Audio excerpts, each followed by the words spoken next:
구약성경 사사기 16장 1절부터 20절. 오늘은 세상에 포로된 교회, 이런 제목으로 말씀 나누려고 합니다. 잠깐 기도하겠습니다.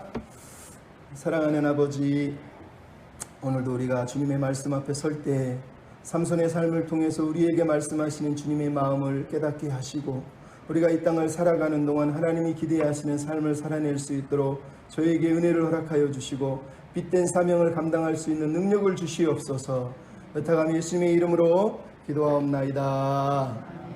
아멘. 1885년에 우리나라에 최초로 감리교 선교사 한 분이 오게 됩니다. 조선 땅에.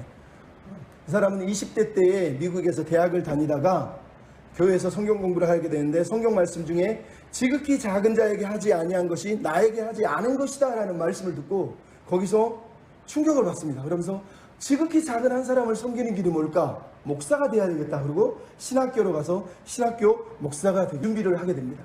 그리고 1881년 2월 달에 일기장에 이렇게 썼습니다. 나에게 야망이 있다면 그것은 주님을 섬기는 일에 온전히 완전히 헌신하는 것이다. 이렇게 기도를 했다는 거예요.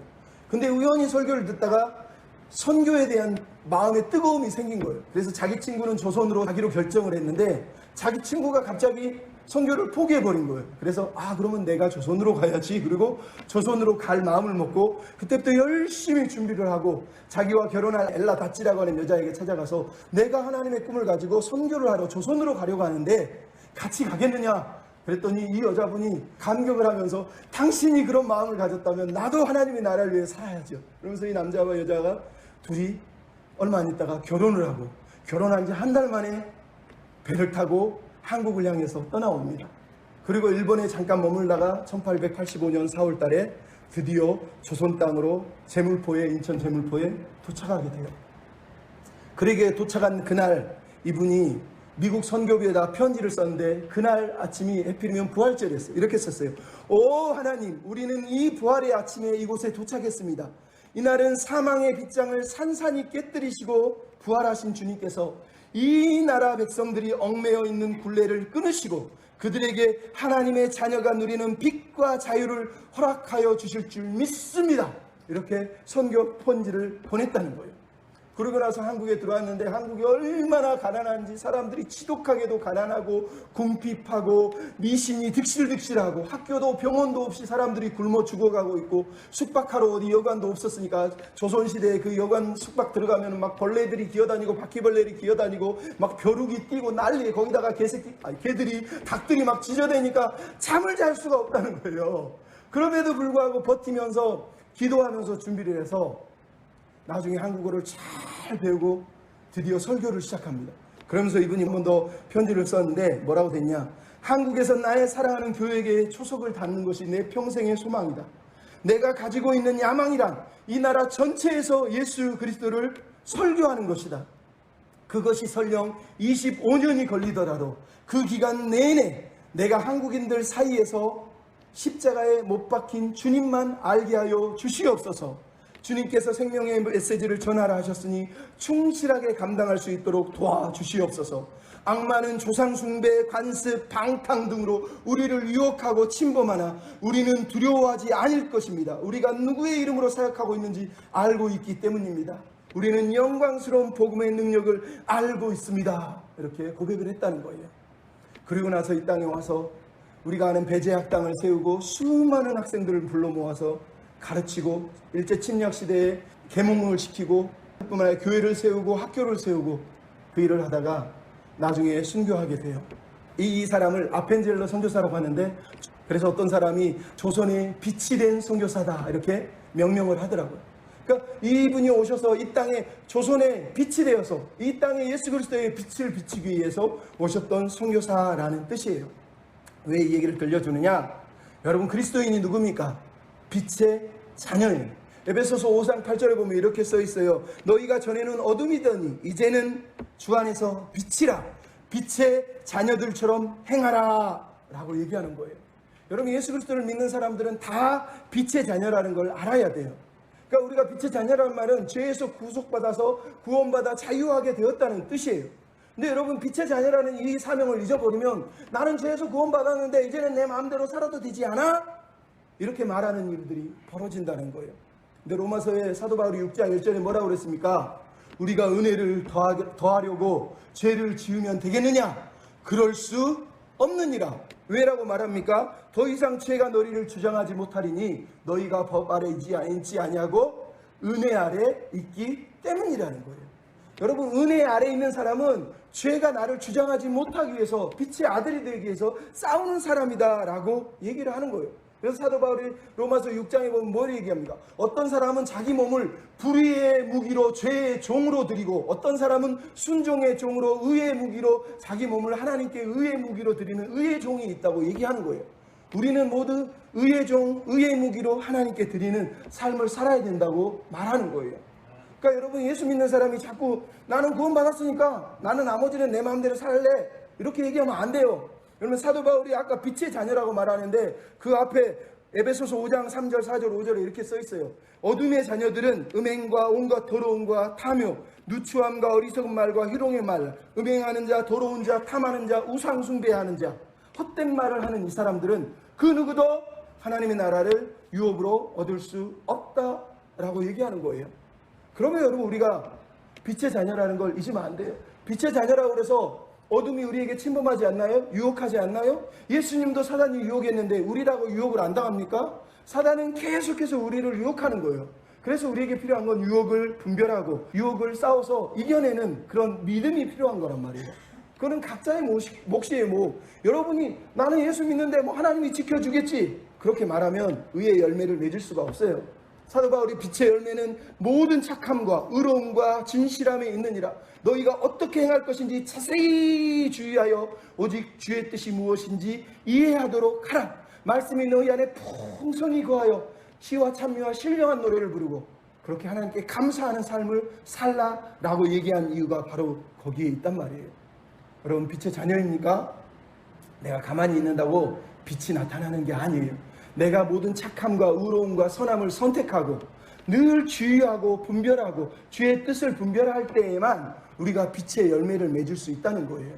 그럼 왜 이 얘기가 중요합니까? 오늘 본문의 삼손은 너무 비참하기 때문이에요. 왜? 그는 분명히 빛의 자녀로 부름을 받았는데 오늘 우리가 읽은 내용을 보면 그가 어둠의 포로가 돼서 처참하게 무너지고 있는 걸 우리가 보고 있단 말이에요. 그러면 삼손의 이름의 뜻이 뭐라고 그랬어요? 작은 태양, 태양의 아들이라는 뜻이에요. 물론 그 당시 태양 숭배를 했기 때문에 우상 숭배적 이름도 있겠지만 다른 의미로 하나님이 그래 너희가 빛의 아들, 하나님의 빛의 자녀처럼 빛을 좀 비추며 살아라, 이런 의미로 삼손의 이름을 지었을 가능성이 많단 말이에요. 근데 그가 만난 들릴라의 뜻이 뭐냐? 여러 학설이 있지만 그 중에 가장 학자들이 많이 얘기하는 게 밤의 여인이라는 뜻이에요. 들릴라의 이름의 뜻이 뭐냐? 밤의 여인이라는 뜻이에요. 그래서 오늘 본문에 계속 나오는 이야기에서 제일 많이 나오는 단어가 뭐예요? 밤, 어둠, 잠, 묶임, 결박함, 매복함, 매복해서 결박하려고 밤에 숨어있는 내용이 계속 나오는 거예요. 그러니까 삼손이 오늘 본문에서 뭘 하고 있어요? 이 밤중에 블레셋 땅에 들어가서 그 어둠 속에 들어간 삼손이 어둠을 이기지 못하고 결국은 블레셋의 포로가 되고 노예가 되어서 처참하게 인생을 말아먹고 있는 내용을 우리에게 보여주는 거예요. 왜 그가 이토록 처참하고 비참한 생을 살아가게 됩니까? 그가 어둠의 포로, 세상의 포로가 됐기 때문이에요. 여러분, 마이클 호튼이라고 하는 분이 세상의 포로 된 교회라고 하는 책에서 이렇게 이 땅의 교회가 세상의 포로가 됐다는 거예요. 세속화가 교회에 완전히 휩쓸어 들어왔다는 거예요. 세속화가 뭐냐? 인본주의, 인간 중심적이라는 거. 모든 것을 자아 중심, 인간 중심, 모든 걸 선택할 때 인간이 중심이 되는 거예요. 하나님이 아니라 내가 중심이 되어버렸다는 거예요. 그래서 체험적이에요. 모든 것을 체험하지 않으면 인정하지 않으려고 한다는 거예요. 실용주의라는 거예요. 나한테 도움이 돼야지 그때야 그거를 받아들인다는 거예요. 거기다가 소비자 편의주의라는 거예요. 교회가 성도들의 분위기를 따라서 성도들이 좋아하는 것을 하기 위해서 애쓴다는 거예요. 하나님이 뭘 좋아하는지는 관심이 없고 성도들이 좋아하는 걸 하기 위해서 애쓴다는 거예요. 그래서 말씀을 합리화한다는 거예요. 말씀을 말씀대로 가르치지 않고 합리화시켜서 자꾸 왜곡한다는 거예요. 여러분, 삼손이 포로된 이유가 바로 여기에 있어요. 삼손의 포로됨이나 이 땅의 교회가 세상의 포로된 것은 똑같아요. 왜? 다 자기 중심적이고 말씀을 합리화하고 자기 감정대로 자기한테 옳은 대로 자기 마음에 드는 것만 찾아서 행하고 있는 게 삼손이고 이 땅의 교회이기 때문이에요. 그러므로 우리는 이 땅에서 삼손의 포로됨 아니면 세상의 교회의 포로됨에서 벗어나기 위해서 죄의 종이 아닌 의의 종으로 살아가기 위해서 우리가 붙들어야 될 삶의 도전들이 있어요. 첫째, 따라합시다. 은사를 헛되이 낭비하지 맙시다. 은사를 낭비하지 말라는 거예요. 여러분, 오늘 보면 1절로 3절에 나와 있는 삼손을 보십시오. 그는 종욕의 노예가 됐고 자기 힘, 권력, 파워의 노예가 돼서 포로되어서 살아가고 있는 모습을 보여주고 있어요. 성공주의의 포로가 되어서 살아가고 있어요. 무슨 얘기인지 설명하려고 합니다. 여러분, 1절부터 3절은 이제 4절부터 31절에 나오고 있는 내용의 배경이에요. 그러니까 1절부터 3절에 나온 내용이 나머지 4절부터 31절에 계속 나와요. 뭐가 나오죠? 가사라고 하는 단어. 삼손은 가사에서 오늘 들어갔다가 마지막에 가사에서 눈이 뽑혀서 가사에서 노예가 돼요. 그 다음에 자기 눈으로 보다가 눈이 뽑히는 게 나와요. 그 다음에 자기 힘을 자랑하다가 힘을 빼앗기게 되고 다시 힘을 얻는 이야기가 나와요. 블레셋 사람이 자기를 죽이려고 복수하는데 숨어있다가 매복하다가 마지막에 자기에게 우리가 이놈을 복수할 수 있구나 하면서 행복하는 복수의 이야기까지 등장한단 말이에요. 그러니까 1절부터 3절은 나머지 이야기를 위한 배경을 깔아놓고 있는 이야기가 등장하고 있죠. 그 중에 재밌는 게 뭐예요? 1절부터 3절에는 삼손에게 허락된 힘이, 은사가 완전히 초인적인 힘이었다는 걸 알 수 있어요. 근데 21절에 가면 삼손이 그 힘을 잃어버렸다는 걸 알 수 있고 30절에 다시 힘을 회복하는 이야기가 등장을 해요. 가사라고 하는 단어는 강하다라는 뜻이에요. 막강한 힘을 가진 도시라는 뜻이에요. 거기에서 삼손이 자기 힘을 자랑하다가 마지막에 가사에 끌려가서 포로가 되고 노예가 되는 일이 벌어진단 말이에요. 재밌지 않아요? 이 1장 1절에서 2절 3절에서 막강한 힘으로 문짝을 뽑고 성문을 뽑던 사람이 마지막 죽을 때는 신전 기둥을 무너뜨리고 죽는 일이 벌어져요. 다 똑같은 이야기가 미리 복선이 깔려 있는 거죠. 또 하나는 뭐예요? 삼손이 기생을 만나는데 이게 전조가 돼서 4절부터 들릴라를 만나서 인생을 망치는 이야기가 등장을 하고 있다는 거예요. 여러분, 이 1절부터 3절의 이야기가 그래서 중요한 거예요. 왜요? 삼손이 나시린으로 부름을 받은 삶인데 그 삶을, 나시린의 삶을 산 게 아니라 순간의 종욕을 위해서 자기 인생을 낭비하고 있다는 거예요. 그게 슬픈 거예요. 그럼 가사가 어디냐? 블레셋에 5개의 도시가 있어요. 그 중에 가장 남쪽에 있는 가장 강력한 도시, 그래서 가사라는 뜻이 강하다, 강한 자라는 뜻이에요. 그러니까 블레셋의 5도시 중에 가장 강했기 때문에 수도처럼 여겨서 이곳을 가사라고 불러요. 근데 이 가사가 삼손이 사는 동네에서 가사까지 60km가 넘어요. 60km. 삼손이 14장에서 블레셋 사람을 아스글론에 가서 쳐 죽이는데 아스글론은 삼손이 딥나에서 아스글론까지 40km예요. 그러니까 거기서 30km를 더 가야지 있는 곳이 가사였다라는 거예요.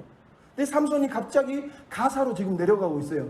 여러분, 오늘 본문은 갑자기 내려갔지만 가만히 생각해 보면 삼손은 아주 자주 여기저기 떠돌아다녔을 가능성이 많다는 걸 알 수 있어요. 뿐만 아니라 자기가 지금 딥나에서 사람을 죽이고 여우를 통해서 밭을 논을 다 태워버렸는데, 뿐만 아니라 아스글론에 사람을 쳐 죽였는데 본인이 생각할 때 갈 곳이 어디예요? 이제는 자기를 죽이지 않을 더 먼 곳, 남들이 못 알아볼 곳이라고 생각하는 가사로 갔다는 거예요. 뭐하러 갔다고요? 한 기생을 보고, 여기서 기생이라고 하는 조나는 가늠하다라는 뜻으로, 유혹하다는 뜻으로 기생이 아니라 창녀예요. 창녀. 그러니까 기생 이렇게 하니까 노래 부르고 춤추는 여자라고 생각하는데 그게 아니라 율락가에 몸 파는 여자라는 거예요. 근데 삼손이 뭐라고요? 들어갔다는 거예요. 들어갔다는 이 단어는 그 방에 들어갔다는 뜻이 아니라 정욕을 해결하러 들어갔다는 뜻이에요. 말 그대로 성적인 관계를 맺으러 들어갔다는 뜻이에요, 이 단어는. 그러니까 어떤 사람은 자꾸 삼손을 얘기하면서 삼손이 가사에 간 건 하나님의 섭리와 계획 속에 일어난 거야. 삼손은 참 지혜로운 사람, 이렇게 지금도 가르치는 정신 나간 사람들이 있는데, 아니요, 삼손은 말 그대로 자기 정욕을 해결하러 창녀촌으로 들어간 거예요. 들어갔는데 블레셋 사람들이 삼손을 다 알고 있어요. 무슨 일 했는지 이미 소문이 다 났단 말이에요. 그래서 매복하고 죽이려는데 어떻게 죽이려고요? 새벽까지 기다려야 돼요. 왜? 삼손은 우리가 나머지 이야기를 보면 알잖아요. 한번 잠자면 아무리 흔들어 깨워도 안 일어나요. 그러다가 때가 되면 일어나는 스타일이에요. 그러니까 새벽까지라는 얘기는 완전히 잠들어서 녹초가 될 때까지 기다렸다는 거예요. 근데 오늘 본문에 신기한 게 뭐예요? 삼손이 어떻게 했다고요? 3절에 밤중까지 누워있다가, 잠자는 게 아니라 밤중까지 그냥 누워있는 거예요. 왜 그랬을까요? 우리는 몰라요. 신비하죠. 하나는 본인이 거기 가서 자기 성욕을 채우고 있는데 마음의 양심이 찔려가지고 하나님이 잠을 못 들게 했는지 모르면 여러분도 그러잖아요. 살다 보면 갑자기 왜 이렇게 잠이 안 오는지 계속 자고 싶은데 잠을 못 자는 날이 있어요. 지금 삼손이 그러고 있는 거예요. 밤중까지 누웠는데 잠이 안 와서 계속 그냥 끈적끈적거리고 있는 거예요. 또 하나는 우리가 가능성이지만 같이 있는 여자가 밖에 매복이 있는 것 같아요 라고 알려줬을 가능성도 있단 말이에요. 그러니까 늘 밤이 되면 잠을 자는 삼손이 오늘 본문에서는 잠을 자는 게 아니라 밤중까지 그냥 계속 이러다가 벌떡 일어나서 그냥 나갔다는 거예요. 이제 그냥 나간 게 아니라 뭘 했다고요? 나가면서 가사의 성문짝을 그냥 뜯어가지고 문짝과 문설주와 문빗장을 빼가지고 헤브론 앞꼭대기까지 가져갔다는 거예요. 여러분 이게 무슨 얘기예요 대체? 왜 이런 얘기를 우리한테 성경이 들려주고 있냐는 거예요. 여러분 슬프지 않습니까? 삼손이 하나님이 자기에게 주신 은사를 낭비하고 있다는 거예요. 여러분 오늘 본문에 나오는 가사에서 행한 이 내용이 무슨 의미인지 우리가 알 수가 없어요. 대체 뭐 한 거예요? 어떤 사람은 그래서 달밤에 체조하고 밤에 갑자기 일어나서 그냥 엿기 들듯이 들고 갔다는 거예요. 근데 더 놀라운 게 뭔지 아세요? 이 문짝이 성문짝, 여러분 저게 문짝이겠어요? 저런 게? 성문 문짝이면 얼마나 크겠어요. 근데 거기에 문짝을 뽑고 두 문손주와 문빗장을 다 걷어냈다는 얘기는 장난이 아닌 무게인데 그걸 어깨에다 맸대요. 대체 헤라클레스도 아니고 어떻게 어깨에 매요? 근데 더 놀라운 게 뭐라고요? 헤브론 앞산까지 가져갔대요. 가사에서 헤브론까지 거리가 80km, 서울에서 평택까지 쉽게 얘기하면 아니면 평택청 동탁까지 가는 거예요. 그거를 메고 걸어서 간대요. 새벽에. 여러분 누가 이렇게 할 수 있습니까? 이건 초인적인 거예요. 그러니까 하나님이 삼손에게 주신 은사가 뭔지 우리는 이미 알았잖아요. 이게 힘이에요. 힘. 성령이 임하든 안 임하든 이미 하나님은 삼손에게 은사를 주셔서 그 힘을 가지고 자기가 허락한 거예요. 근데 삼손이 지금 뭐 한 거예요? 밤에 벌떡 일어나서 그 문짝을 빼가지고 나가는 거예요. 어떤 사람이 그러더라고요. 삼손이 거기 가가지고 나쁜 짓 하다가 양심이 찔려서 돌아는 가야 되는데 그냥 가면은 부끄러우니까 내가 하나님을 위해서 뭐라도 했다고 보여줘야지 그러면서 가사의 성문짝을 뜯어가지고 유다 땅에 있는 헤브론에 갔다가 탁 처박아 놨다는 거예요. 그러니까 자기 죄를 덮으려고 뭔가 하나님을 위해서 뭔가 큰 일을 하면 자기 죄가 덮여질 거라고 생각하고 그 일을 했다고 말하는 사람이 있어요. 물론 가설이지만 또 하나는 우리가 생각해 볼겠어요. 왜 유다 땅 헤브론 땅에 갔을까요? 유다 지파가 누구예요? 삼손을 15장에 보면 묶여가지고 블레셋에 팔았던 지파예요. 그러니까 삼손이 성문짝을 가사에서 뽑아가지고 유다 지파랑 헤브론 산 앞에다 툭 집어 던져놨다는 얘기가 무슨 얘기예요? 분풀이를 하고 있는 거야. 야 이놈들아 내가 이렇게 힘이 센데 나 한 명이면 저거 가사의 문짝도 내가 성문도 뜯어낼 만큼 힘이 센 사람인데 세상에 나를 세상에 갖다 팔아 넘기냐 이놈들아 그러면서 분풀이를 하듯이 거기다가 집어 던졌다라고 얘기를 하고 있는 거예요. 그러니까 삼손이 얼마나 엄청난 힘을 가지고 있는지를 보여주고 있는 거지만 돌려서 얘기하면 그런 거잖아요.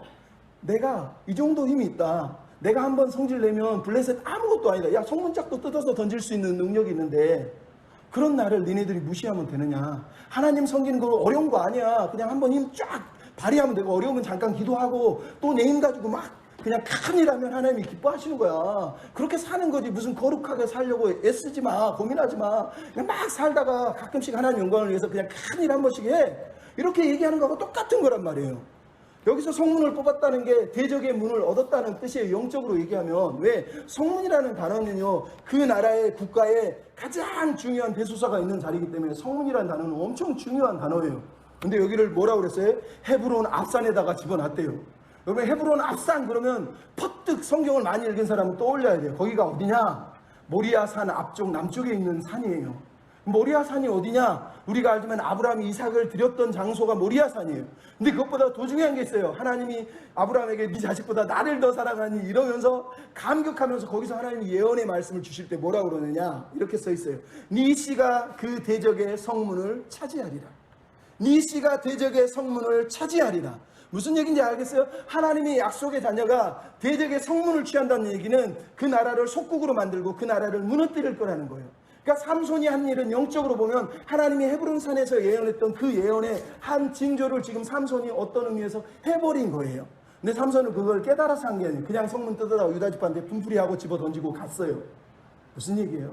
하나님은 삼손을 통해서 하나님의 뜻, 하나님의 마음 보여주고 싶었지만 삼손은 그걸 이해하지 못한 채 그냥 예수님의 모습, 예수님의 예표만 잠깐 보여주고 있을 뿐 예수님하고 전혀 상관이 없는 길을 가버렸다고 우리에게 얘기하고 있는 거예요. 여러분 교회 다니면서 이렇게 사는 사람들이 많아요. 그럼 21세기 교회가 얼마나 비참합니까? 이 땅에 세상의 포로가 됐다는 걸 누가 인정 안 하지 않습니까? 다 인정하죠. 매일마다 신문마다 나오는 목회자들의 뭐 성적인 문제부터 시작해서 뭐 돈 문제, 무슨 말도 안 되는 문제들이 교회마다 터져 나오잖아요. 그럼 성도들은 어떻습니까? 이 땅의 교회가 이미 세상의 쾌락의 포로가 돼 있어요.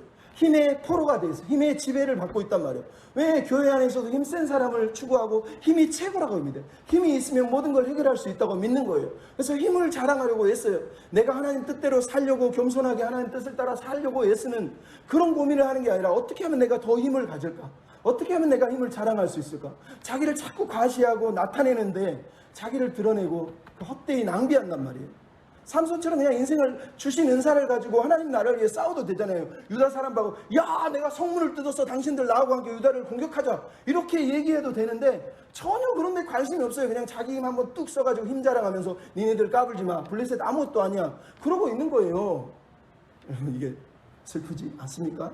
뿐만 아니라 성공의 길을, 쉬운 길을 추구한다는, 어려운 길을 가려고 하지 않아요. 기도하고 절제하고 참고 인내하고 고난 가운데서 하나님을 붙드는 삶이 진짜 하나님이 기뻐하는 삶인데 자꾸 어려움을 당하면 어떻게 하면 빨리 이걸 해결할까? 나도 힘을 좀 받아가지고 삼손처럼 능력이 있어가지고 그냥 성문 한 장 딱 뜯어내듯이 그냥 기도 한 번 하면 어디 가서 그냥 금식 한 번 하면 내 병도 빵이 낫고 가족도 막 해결되고 막 돈 문제도 해결되고 그냥 자꾸 쉬운 길만 쫓아가는 거예요. 그러니까 성공의 길을 추구하고 성공을 따라 나아가니까 하나님이 기대하는 삶을 살아내지 못하는 것 아니겠어요?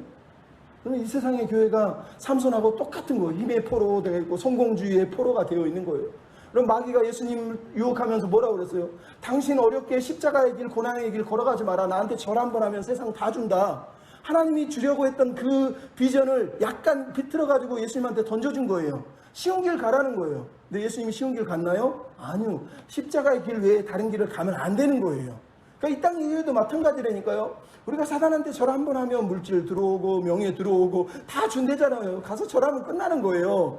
근데 교회는 그렇게 하면 안 돼요. 예수 믿는 사람은 그렇게 살면 안 돼요. 그럼 은사가 뭐예요? 은사는 섬기라고 준 거예요. 섬기라고. 공동체의 유익을 위해서 준 거란 말이에요. 고린도전서 12장 7절에 각 사람에게 은사를 주신 이유는 유익하게 하려 함이라. 너희 모든 지체의 필요를 채우려 함이라. 심지어 14장에는 방언을 말할 때도 예언을 할 때도 교회의 덕을 세우지 아니하면 방언도 하지 말라고 얘기하는 거예요. 그러니까 모든 은사의 핵심 뭐예요? 섬기는 거예요. 공동체의 유익을 위한 거예요. 남을 섬기기 위해 사는 거란 말이에요. 여러분 이 마음을 잊어버리면 안 돼요. 두 번째 따라합시다. 하나님의 사랑에 붙들려 삽시다. 여러분 우리가 이 세상에서 세상의 포로가 되지 않기 위해서는 하나님의 사랑에 붙들려요. 오늘 본문의 삼손은 4절부터 20절 이야기 속에 세상을 너무 사랑할 뿐만 아니라 세상을 사랑한다는 얘기는 자기를 사랑한다는 얘기. 세상 사랑은 결국 자기 사랑이에요. 왜? 자기가 가장 좋아하는 걸 사랑해서 그것을 붙드는 거거든요. 그러니까 삼손은 지금 세상의 포로가 됐고 자기 사랑의 포로가 되어 있는 세속화의 포로가 되어 있는 사람이라는 걸 우리가 알 수가 있단 말이에요. 여러분 사람은 어려서부터 애착을 갖게 됩니다. 태어나면 아이들이 자꾸 장난감이든 공갈 젖병이든지 애착을 자꾸 가져. 그걸 소중히 여기는 거예요. 애착은 나쁜 게 아니에요. 어려서부터 애착을 배운다는 건 그게 건강한 사랑으로 발전할 수 있는 거예요. 근데 애착이 잘못되면 어떻게 돼요? 집착이 돼요. 집착이 잘못되면 어떻게 돼요? 중독이 되는 거예요.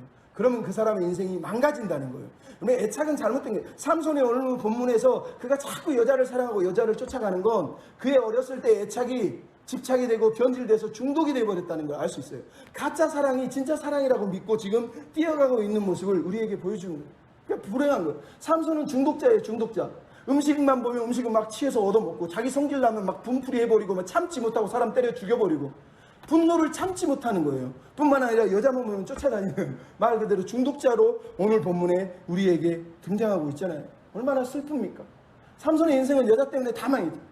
처음에는 딥나에 결혼한 여자 때문에 결국은 자인 그 가족까지 다 죽는 일이 벌어지잖아요. 1절부터 3절에는 창녀를 만났다가 결국은 말도 안 되는 일이 벌어지고 오늘 본문 마지막에는 들릴라를 만나서 그걸 자기는 사랑이다라고 믿고 있다라는 거예요. 얼마나 비참합니까? 여인을 사랑함에 삼손이 하는 단어 중에 최초의 단어예요. 저번에 여자를 좋아했는데 딥나의 여자를 좋아했어요. 근데 오늘 본문에서는 아하부 진짜 사랑했다는 거예요. 그러니까 삼손이 생애 처음으로 내가 이 여자만은 진짜 사랑해 그랬다는 거예요. 그럼 그전에는 사랑을 안 했을까요? 말도 안 되죠. 다 내로남불이라 그러잖아요. 지금은 이게 사랑이라고 자기가 믿는 거죠. 근데 여러분 재밌어요.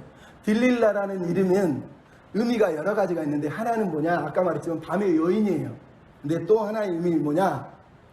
매달린 먹이, 매달린 열매라는 뜻이에요. 근데 더 재밌는 게 뭐예요? 소래골짜기, 오늘 본문에 딜릴라가 사는 곳이 소래골짜기인데 소래기라는 뜻이 뭐냐? 최상의 포도나무라는 뜻이에요. 그러니까 쉽게 얘기하면 포도나무에 맺혀 있는 가장 맛있어 보이는 포도 열매라는 뜻이에요.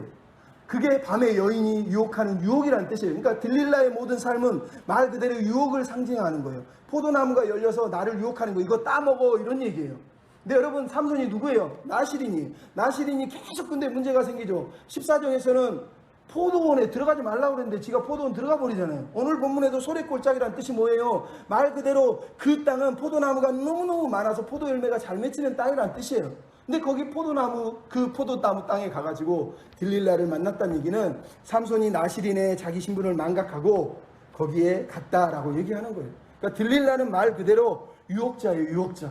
근데 삼손은 뭐라고요? 내가 이 여자를 사랑한다는 거예요.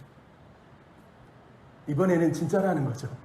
그전에는 가짜였고, 그전에는 내가 실패한 거 보니까 가짜고, 이제는 진짜라는 거예요. 여러분, 사랑하는 사람들이 다 그런 얘기 하는 거 아닙니까? 세상 사랑이 다 그런 거죠. 근데 이게 진짜입니까? 여러분, 예수님이 뭐라 그랬습니까? 사마리아 여인을 만나서 너에게 남편이 5명이나 있구나. 무슨 뜻이에요? 5명 만날 동안 그 사람은 다 가짜 사랑하다가 마지막에 진짜 사랑을 했습니까? 따지고 보면 자기 입장에서는 진짜인 거예요. 근데 예수님이 뭐라 그러면 그거 다 가짜라는 거. 왜? 진짜 사랑은 누구예요? 영원히 마르지 않는 샘물, 예수님. 인생은 예수님을 만나야 갈급함이 해결된다는 얘기를 하는 거예요. 오늘 본문의 삼손의 불행도 마찬가지예요. 그가 하나님을 진짜 사랑했으면 이 가짜 사랑에 목매지 않는 거예요. 근데 하나님을 믿는데도 하나님으로 만족을 못하고 하나님의 뜻을 모르니까 자꾸 가짜 사랑을 쫓아다니면서 오늘 들릴라에게까지 갔다는 얘기를 하는 거예요. 그리고 내가 진짜 사랑해. 진짜 사랑해.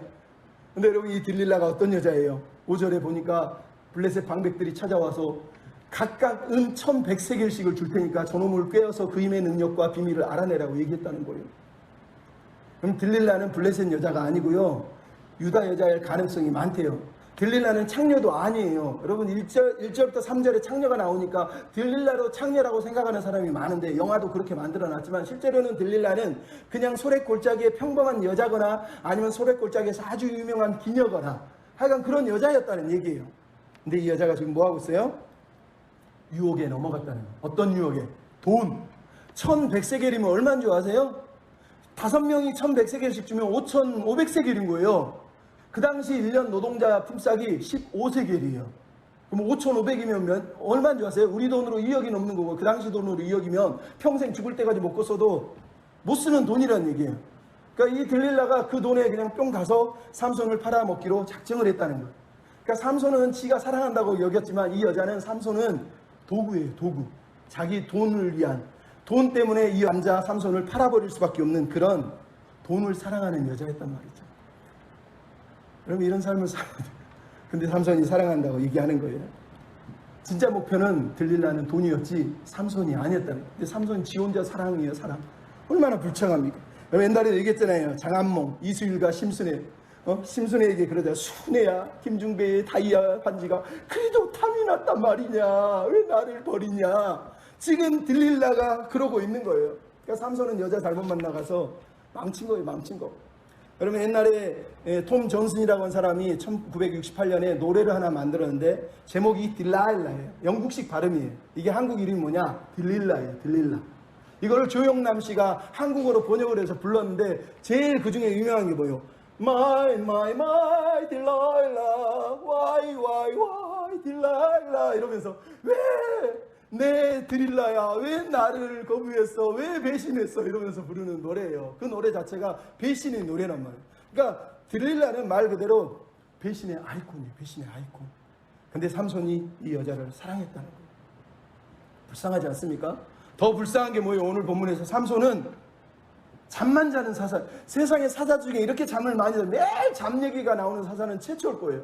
계속 자고 있어요. 자고 일어나면 무슨 일이 벌어져 있어요? 자기가 묶여 있는 거예요. 자고 눈 뜨면 자기가 묶여 있는 거예요. 그걸 풀어헤치지만 자고 일어나면 또 묶여있고 자고 일어나면 또 묶여있고 이미 15장에서부터 삼손은 결박을 당하잖아요. 계속 결박을 당한 거예요. 무슨 얘기예요? 세상의 포로가 돼서 살고 있는 거예요. 밤마다 술에 친해 여자의 품에서 여자의 무릎에 밤을 자고 있다가 눈을 뜨면 자기 몸이 묶여있다는 거예요. 무슨 말인지 알겠어요? 잠이라는 게 성경이 말하는 게 뭐예요? 영적인 어둠이잖아요. 영적으로 잠들면, 영적으로 무너지면 서서히 조금씩 내가 세상의 포로가 되고 세상의 결박을 당하는 일이 벌어지는 거예요. 삼손이 잠을 안 잤다면, 앞에서 밤중에 왜 나를 잠이 안 오지? 그러면서 이 시간에도 그랬다면 그냥 나갔을 수도 있겠죠. 근데 계속 잠을 자고 있는 거예요. 흔들어 깨워도 누가 왔다고 소리 지르기 전까지는 세상에 머리털을 짜도 못 일어나고 묶어도 못 일어난다는 거 무슨 얘기예요? 맺히고 가도 못 일어날 정도로 무거워서 못 내려갔지만 그렇게 깊은 잠에 빠졌다는 거예요. 그게 무서운 거예요. 영적으로 잠이 들면 불행한 거예요. 불행한 거예요. 여러분 인생의 교만이 제일 무섭다고 말하잖아요. 교만이 뭔지 아죠? 죄 중에 가장 무서운 죄가 교만이에요. 다른 죄는요, 내가 살인했으면 살인한 줄 알아요. 거짓말했으면 거짓말한 줄 자기가 알아요. 근데 교만은 내가 교만해도 교만한 줄을 몰라요. 그게 교만이에요. 그러니까 영적 교만이라는 게 그런 거예요. 내가 지금 교만한가를 나는 절대로 알 수 없다는 거예요. 이게 지금 삼손의 모습이에요. 자기가 지금 영적인 교만 가운데 눈이 멀어서 자고 있는데 깨닫지 못해요. 세상에 들릴라가 4번이나 질문을 하잖아요. 어려운 질문한 것도 아니잖아요. 그냥 대놓고 질문했어요. 블레셋 방백들이 질문한 내용 그대로 있대요. 당신 힘이 어디서 나와? 당신 결박하려면 어떻게 해? 세상에 질문을 이따구로 이렇게 하는 사람이 어디 있어요? 남들이랑 막 술 따르면서 유도하면서 자기야 오늘 이쁘다 착하다 멋있다 왜 이렇게 힘이 세 보여 팔뚝이 멋있는데 근데 힘이 어디서 나와? 이렇게 물어볼 거 아니에요. 근데 이 여자는 뭐라고 그래요? 당신 힘이 어디서 나와? 당신 결박하려면 어떻게 해? 아니 무슨 자초지종도 따지지도 묻지도 않고 그냥 막 그런 나오잖아요. 그것도 3번 따지고 보면 4번이나 물어본 건데 삼손이 그걸 듣고 의심을 해야 되는 거 아닙니까? 이 여자가 뭔 짓이요? 왜 나한테 이런 질문을 해? 이게 정상인 거예요. 근데 삼손은 그렇게 하고 있지 않다는 거예요. 그런 질문을 받고 있음에도 불구하고 아무렇지도 않았다는 거예요. 왜요? 그가 눈이 멀었으니까 세상에. 하나는 그가 영적으로 눈이 멀었다는 거고 또 하나는 밧세바 신드롬이라고 하는 밧세바 신드롬이라는 게 뭐냐? 미국에 있는 톨레도 대학이라고 하는 대학교 윤리학 교수들이 모든 이 땅의 리더들이 왜 도덕적으로 윤리적으로 타락할까? 그 이유를 찾아보니까 그게 밧세바 신드롬이래요. 밧세바 신드롬이라는 뜻이 뭐냐? 자신이 어떠한 경우라도 모든 상황과 결과를 통제할 수 있다고 믿는 과도한 자신감이래요. 그러니까 무슨 일이 벌어져도 내가 다 상황도 결과도 통제하고 있다고 믿는 거예요.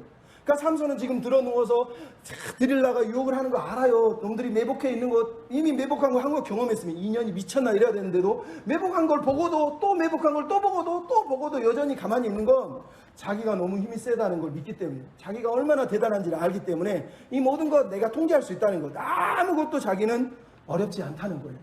그럼 이게 삼손이 가진 영적인 교만함입니다. 여러분 세상에 제일 재밌는 게 뭔지 아세요? 자기 자랑하는 거예요. 자기 자랑. 힘 자랑하는 거예요. 여러분 딜릴라가 물어볼 때마다 의심하는 게 아니라 자기를 자랑하는 거예요. 자기 힘을 7 밧줄로 묶어봐. 새 할줄로 묶어봐. 머리를 7가닥으로 따서 묶어봐. 그러면서 나서 자기가 자기 힘을 쫙 자랑하면서 보여주고 있는 자기 모습. 그걸 보여주고 싶은 거예요. 그러니까 삼손은 말 그대로 자기 힘을 과시하고 자랑하는데 완전히 그냥 열중하고 있는 사람이라는 걸 우리가 알고 있단 말이에요. 근데 그게 뭐예요? 중독이잖아요. 중독이 무서운 게 뭐예요? 처음에는 가벼운 걸로 시작해요. 그러다가 좀 더 센 걸로 가다가 마지막에는 자극적인 것이 아니면 내가 감흥을 못 느껴요. 그러니까 여러분 삼손이 처음에는 7 밧줄로 묶어봐. 나중에 세 밧줄로 묶어봐. 그러다가 조금 지나니까 이제 머리카락 얘기를 하면서 머리카락을 7가닥으로 딸거봐 그러면서 얘기하지 않아야 될 머리까지 이제 얘기를 하잖아요. 그러다가 마지막에 어떻게 돼요? 이제 머리카락을 밀어야 돼까지 가르쳐주는 일이 벌어지는 거예요. 이게 죄의 중독이란 말이에요. 여러분 영화 보는 사람들이 영화 볼 때요 처음에는요 어렸을 때는 막 쿵푸 영화 보면 와 멋있다 그러다가 나중에는 이제 한국 영화나 막 주먹으로 싸우는 거 너무너무 좋아합니다. 근데 좀 있으면 주먹이 재미없어. 칼로 막 찌르러야지. 그때 야 이 영화 재밌는데? 근데 좀 있으면 칼이 재미없어. 와 총으로 쏴야 돼. 막 다다다다다. 근데 나중에 이 영화 액션 영화에 취하면 무슨 일이 벌어져? 이제는 고 영화 막 사람을 자르고 막 배로 찌르고 막 찢어내고 이런 걸 봐야지 그때야 오 이 영화가 재밌네 라고 막 잔인한 것에 자극을 받고 막 즐거워하는 사람이 있어요. 젊은 애들이 많아요. 근데 여러분 삼손이 그런 거하고 비슷한 거예요. 중독이 되면 가벼운 것에 시작했다가 나중에는 점점 위험 수위를 높이는 거거든요. 그러니까 삼손이 마지막에는 자기 머리를 밀 때까지 그냥 놔둬버리는 건 삼손이 얼마나 자기 중독적이고 자기 힘에 붙들려서 살아가고 있는지를 그대로 보여주고 있는 거예요. 비참한 거 아닙니까? 그러면 삼손을 보면서 여러분이 느끼는 게 뭐예요? 지혜가 없어요. 하나님을 경외하는 마음이 없어요. 성경에서 하나님을 사랑하는 사람은 어떤 사람이에요? 하나님을 경외하는 사람이에요. 경외하는 사람.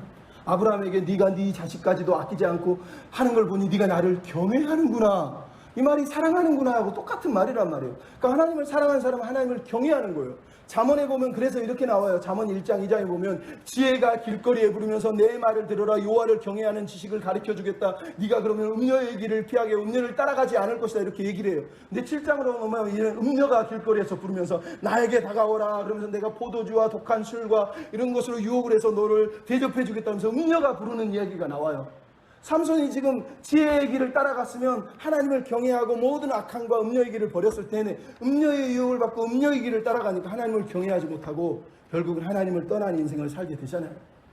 여러분, 그래서 우리에게 필요한 거예요. 여호와를 경외하는 사람이 하나님을 사랑하는 사람이에요. 하나님 사랑해요 방법이 헌금하고 많이 하고 새벽기도 많이 하고 이런 게 아니에요. 필요해요. 더 중요한 건 뭐냐? 내가 삶 속에 하나님을 경외하는 거예요. 하나님을 인정하는 거예요. 내 삶의 매 순간이 하나님이 내 앞에 계시다고 믿는 거예요. 그리고 그 하나님의 꿈에 취해서 하나님의 나라를 위해서 사는 거예요. 여러분, 사도 바울을 생각해 보십시오. 하나님을 안 믿을 때 막 미친 듯이 사람 때려 죽이다가 하나님을 믿고 나니까 여기저기 막 쫓아다니면서 전 세계를 돌아다니면서 전도를 하잖아요. 근데 사도행전에 보면 20장에 뭐가 나와요? 성령님이 말하시기를 네가 예루살렘에 가면 나중에 너를 결박하고 환난이 너를 기다린다. 너는 죽을 거야 라고 성령님이 가르쳐 주셨다는 거예요. 근데 사도 바울이 뭐라 그러죠? 나의 달려갈 길과 주 예수께 받은 사명을 증언하는 일에 나의 생명을 조금도 귀한 것으로 여기지 아니하노라. 그러면서 고린도후서 5장 13절에 우리가 미쳤어도 하나님을 위한 것이요 온전하여도 너희를 위한 것이요. 여러분, 무슨 말인지 알겠어요? 사도 바울도 미쳤어요. 중독됐어요. 누구에게? 하나님께. 하나님의 사랑에 중독돼서 심지어 환난이 기다리고 결박이 기다린다 하는데도 가겠다는 거예요. 그게 하나님을 사랑하는 사람이에요. 삼손이 자기 길을 지금 결박하는 걸 아는데 그가 그럼에도 버틴 게 하나님을 사랑해서였나요? 아니요. 그의 결박은 그냥 세상의 포로가 돼서 마귀의 종이 돼서 의의 종이 아니라 불순종의 종이 되는 결박일 뿐인 거예요. 하지만 사도 바울이 택한 결박은 하나님의 나라를 위한 결박이었단 말이에요. 여러분, 처음에 들려던 이야기를 마지막으로 다시 들려드릴게요. 아펜젤로가 젊어서 자기 약혼녀를 설득하고 선교하러 가겠다 그랬어요. 어머니가 말렸어요. 어머니가 얼마나 신앙이 좋았는지요. 어려서부터 루터 성경으로 말씀을 가르쳐 하이델베르크 요리문답을 자녀에게 가르친 사람이에요. 근데 어머니가 아들이 조선으로 선교한다고 그러니까 야, 무슨 얘기냐, 조선에 가면 안 된다, 조선은 식인종이 살고 있다고 그러고 말라리아가 있다고 그러고 너무너무 위험한 곳이야, 가면 안 된다. 그래도 가겠다는 거예요. 어머니가 그랬어요. 내가 꿈을 꿨는데 환상 가운데서 하나님이 보여줘. 네가 태평양 한가운데 물에 빠져 죽는 꿈을 꿨다. 너는 가면 안 된다는 거예요. 근데 아펜젤로 선교사님이 조선 땅을 사랑해서 온 거예요. 그리고 1902년 사역을 하다가 인천에서 목포로 성경 번역을 하러 가다가 목포에서 오는 배와 인천에서 목포로 가는 배가 충돌해서 아펜젤로 선교사의 배가 너무 작았기 때문에 침몰을 한 거예요. 근데 그 당시에 아펜젤로 선교사는 배 앞에서 구경을 하고 있었는데 꽉 부딪히니까 그 충격에 의해서 큰 배로 붕 날아가서 큰 배 속에 뚝 떨어진 거예요. 아펜젤로 선교사는 산 거예요. 근데 자기 일행 학생 2명하고 자기 일행들이 저 배에 탔는데 죽는 거예요. 그걸 보고 아펜젤로 선교사가 깜짝 놀래가지고 자기 몸을 날려가지고 작은 배로 다시 뛰어들었어요. 저 사람들을 내가 살려야 된다는 거예요. 그 사람들을 살리려고 뛰어 들어간 거예요. 그러다가 거기서 순교를 한 거란 말이에요. 어머니가 옛날에 보았던 환상이 맞았던 거예요. 근데 아펜젤로가 간 거예요. 왜요? 사도 바울이 얘기했잖아요. 환난과 결박이 기다린다 하시나 나는 나의 달려갈 길과 주 예수께 받은 사명 그 은혜의 복음을 전하기 위해서 내 생명을 조금 더 귀한 것으로 여기지 아니하노라. 그것 때문에 간 거예요. 여러분, 우리가 하나님을 믿는 것은 죽음이 결박이 기다려서 믿는 게 아니라 주님을 섬기는 게, 하나님을 사랑하는 게 행복해서 믿는 거예요. 그렇게 믿어야 되는 거예요. 안 그러면 후회하는 거예요. 내가 이렇게 섬겼는데 고작 죽어요? 여러분, 삼손처럼 세상에 결박된 사람이 아니라 하나님의 사랑에 밧줄로 꽁꽁 결박돼서 살았으면 좋겠습니다. 네, 그럼 내 삶 사시기를 부탁드립니다. 우리 같이 찬양하고 기도하고 마치겠습니다. 하나님, 나는 하나님을 섬기는 일에 후회가 없습니다. 세상의 결박이 아니라 하나님께 결박된 자로 하나님의 사랑을 증거하는 자로 살게 해주십시오. 우리 이런 마음으로 같이 기도하고 마쳤으면 좋겠습니다. 나의 평생에 가장 복된 일 내가 예수를 만난 것이 나의 평생에 가장 잘한 일을 내가 예수를 주소서.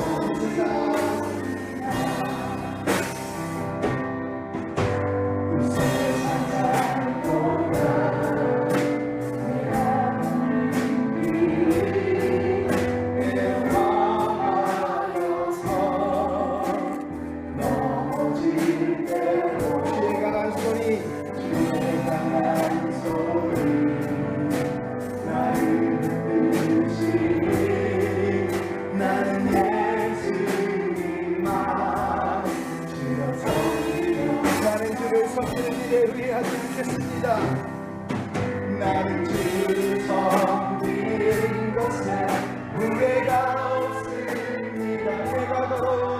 내가 걸어온 모든 시간 다 주의 은혜니 내가 걸어갈 모든 날도 주만 섬기며 살리 오직 예수 이름 부르며 살아가리. 나는 주를 섬기는 것에 나는 주를 섬기는 것에 후회가 없으니 내가 걸어 모든 다 주의 은혜니 내가 걸어갈 모든 날도 주만 섬기며 살리 오직 예수 이름 부르며 사랑의 나의 이름 부르겠습니다. 주는 나의 그 능력, 주는 나의 그 소망, 주는 나의 그 소망. 내가 항상 영원 주님을 섬기게 하소서. 주님